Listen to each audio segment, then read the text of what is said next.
In this video, I will show you how to download and install Soulmask. First, we need to download the Steam app. Open your Google Chrome and search for store.steampowered.com. Link in description.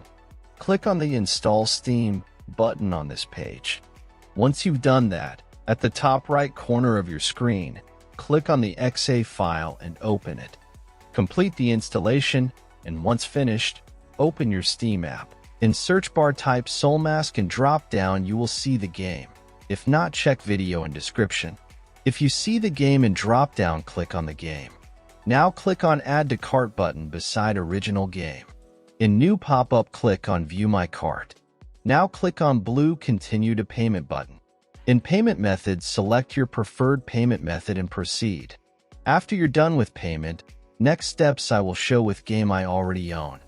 After completing the purchase, go to your library. You can use the search box to find game you just bought or navigate directly to the games category. Next step I will show on game I own. First, click on the game you want to play. Now click Install. Complete installation process. When installation completed, click to play, and that's all.